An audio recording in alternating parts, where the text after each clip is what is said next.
pejuang UTBK yang akan ujian di gelombang kedua ini. Nah, tadi kakak sudah uploadkan itu seputar FR yang keluar di gelombang kedua ini seperti apa. Jadi bagi adik-adik yang belum tonton video sebelumnya tentang FR gelombang kedua ini, silahkan tonton dulu sampai habis biar nanti nyambung dengan video yang kakak kasih ini.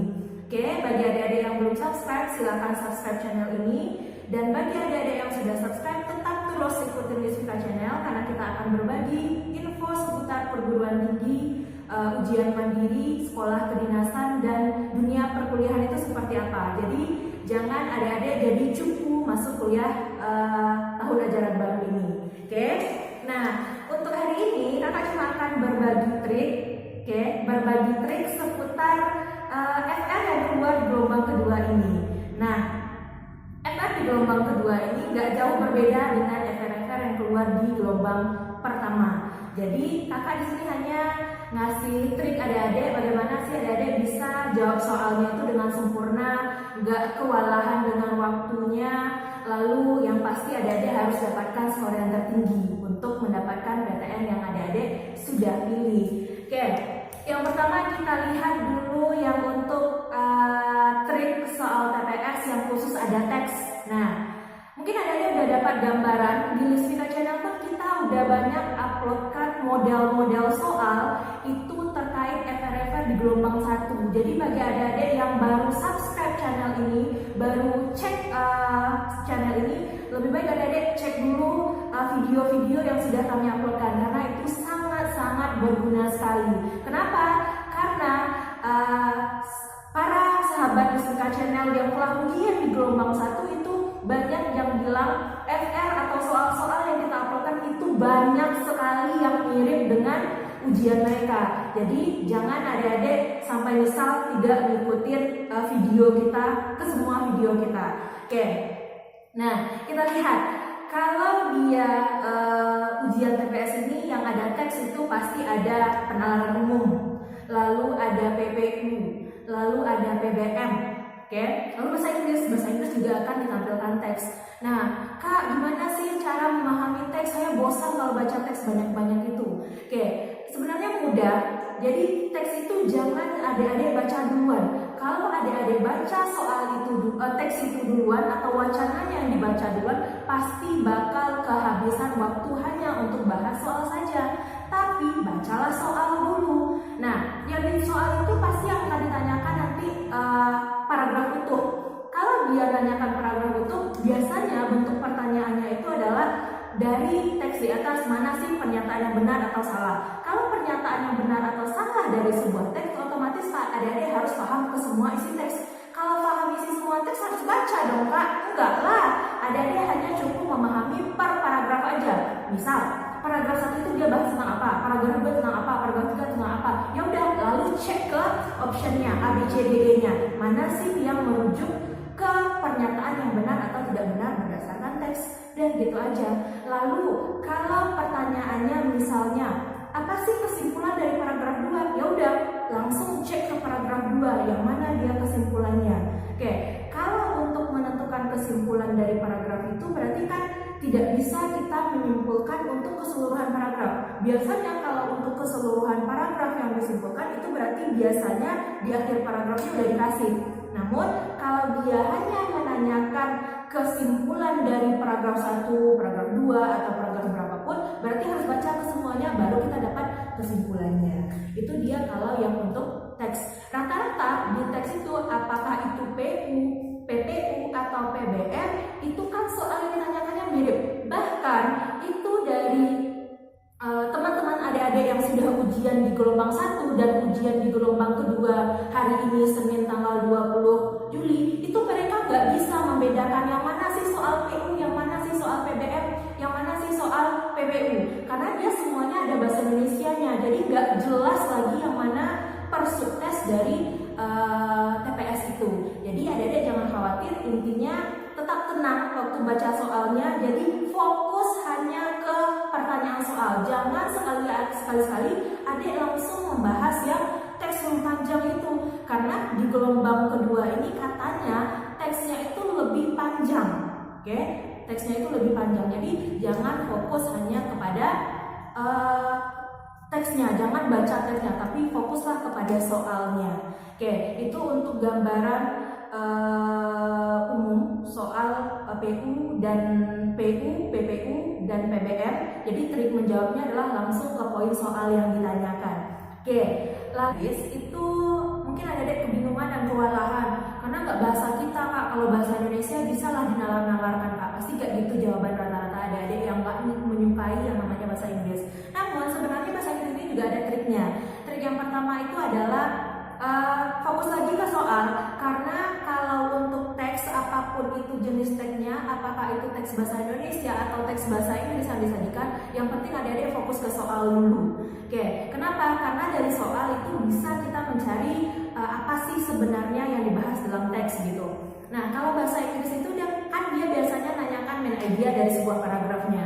Sama halnya dengan bahasa Indonesia kan juga menanyakan ide pokok, gagasan pokok, kan itu adalah orang yang sama. Berarti cek aja, berarti dia kan biasanya kalau main idea dari sebuah bahasa Inggris itu kan dia terletak di awal paragraf atau enggak akhir paragraf. Ya udah, kita udah tahu loh kalau mau menentukan main idea itu ya udah cukup ke awal paragraf dan akhir paragraf. Ya udah kita sesuaikan aja dengan ABC-nya.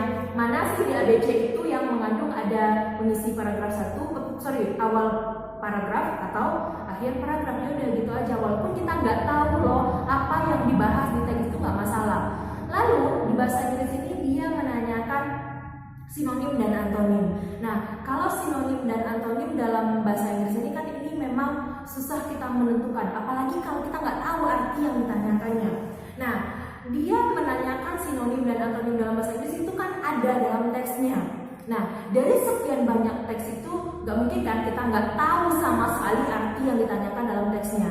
Dan lagian di soal bahasa Inggris ini sinonim dan antonim yang ditanyakannya itu bukan bahasanya itu atau kata-katanya itu yang belum pernah kita dengar sebelumnya. Jadi pasti bisa kita cek dari option yang ada atau dari teksnya yang ada.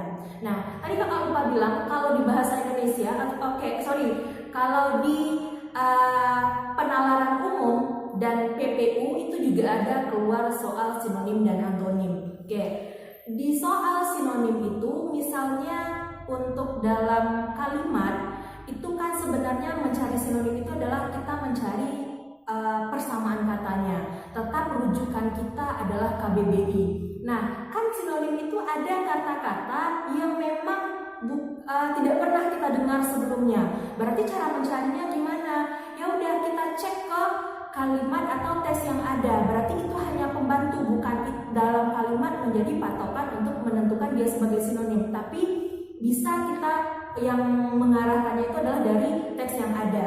Nah, trik yang lain untuk sinonim ini adalah misal ditanyakannya adalah apa sih yang persamaan dari silogisme atau sinonim dari silogisme. Maka di ABC biasanya dia akan menyajikan juga yang ada akhiran-akhiran me. Maka itu nggak boleh adik-adik pilih karena itu 99%-nya pasti salah. Berarti cari yang selain tidak mempunyai akhiran me. Biasanya kayak gitu. Lalu kalau yang antonim ini adalah lawan kata.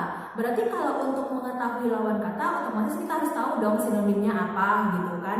Berarti kalau untuk yang antonim ini dia yang berbeda sendirian. Misal kalau di ABC-nya itu kebanyakan dia membahas warna, berarti yang tidak membahas warna itu jawaban dari antonim. Itu biasanya kalau trik untuk antonim. Oke, kembali lagi kita ke bahasa Inggris tadi. Berarti bahasa Inggris tadi untuk menentukan main idea, triknya adalah cek paragraf awal dan paragraf akhir.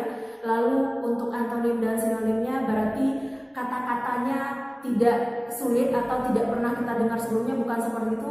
Dia kata-katanya sudah ada kita dengar sebelumnya dan ada dalam teks. Berarti cari aja di dalam teks, kita coba terka-terka yang mana dia gitu berdasarkan teks.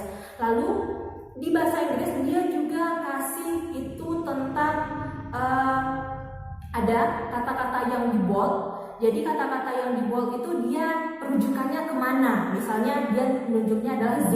Z itu menunjukkan kepada siapa sih topik yang dibahasnya yang mana gitu. Jadi bahasa Inggris ini walaupun kita nggak ngerti apa yang dibahasnya, tapi kita bisa loh jawabnya gitu dia. Oke, itu yang untuk bahasa Inggris. Nah, masuk ke PK. Nah, kalau PK ini jadi momok untuk peserta di gelombang pertama. Kenapa? Yang pertama alasannya adalah kehabisan waktu, nggak sempat cari-cari kak, karena full hitungan kak. Sebenarnya itu nggak jadi alasan buat adik-adik di gelombang kedua ini. Kenapa? Soal yang ditanyakan di PK itu nggak semuanya susah. Ada sebenarnya soal-soal yang dasarnya saja yang ditanyakan. Cuman adik-adik misalnya mengerjakan satu soal itu penasaran dengan jawabannya, ini pasti bisa. Nah, akhirnya adik-adik hanya menghabiskan waktu hanya untuk mengerjakan satu soal, nggak tercek soal yang lain. Itu kesalahan rata-rata di peserta gelombang yang pertama. Nah, bagi adik-adik di gelombang kedua ini, jangan fokus hanya ke satu soal. Misalnya kalau udah terhambat di satu soal, ya udah tinggal dulu lanjut soal berikutnya, terhambat lagi lanjut soal berikutnya. Nah, ketika kesemua soalnya itu sudah terbaca dan sudah terkerjakan bagian-bagiannya, maka baru kita cek yang mana lagi yang berasa-rasanya bisa dikerjakan. Kan nggak mungkin kan dari sebanyak itu soal PK tidak satu pun yang kita dapatkan jawabannya, kan nggak mungkin, karena dia ada soal-soal dasar. Contoh yang kemarin yang baru kita uploadkan tentang perbandingan itu kan udah biasa adik-adik pelajari di tingkat SMA. Padahal di SMP pun sudah dipelajari itu. Itu dia yang untuk trik-trik yang bisa adik-adik kerjakan atau adik-adik cobakan untuk peserta di gelombang kedua agar adik-adik mendapatkan nilai yang sempurna dan pastinya harus lulus di PTN yang sudah adik-adik pilih. Oke, adik-adik pejuang UTBK 2020 gelombang kedua, semangat untuk tesnya, tetap jaga kesehatan dan tetap terus ikutin Lisvika Channel walaupun adik-adik sudah selesai ujiannya, karena kita akan banyak sekali info-info yang akan kita kasih ke adik-adik yang pastinya bermanfaat sekali.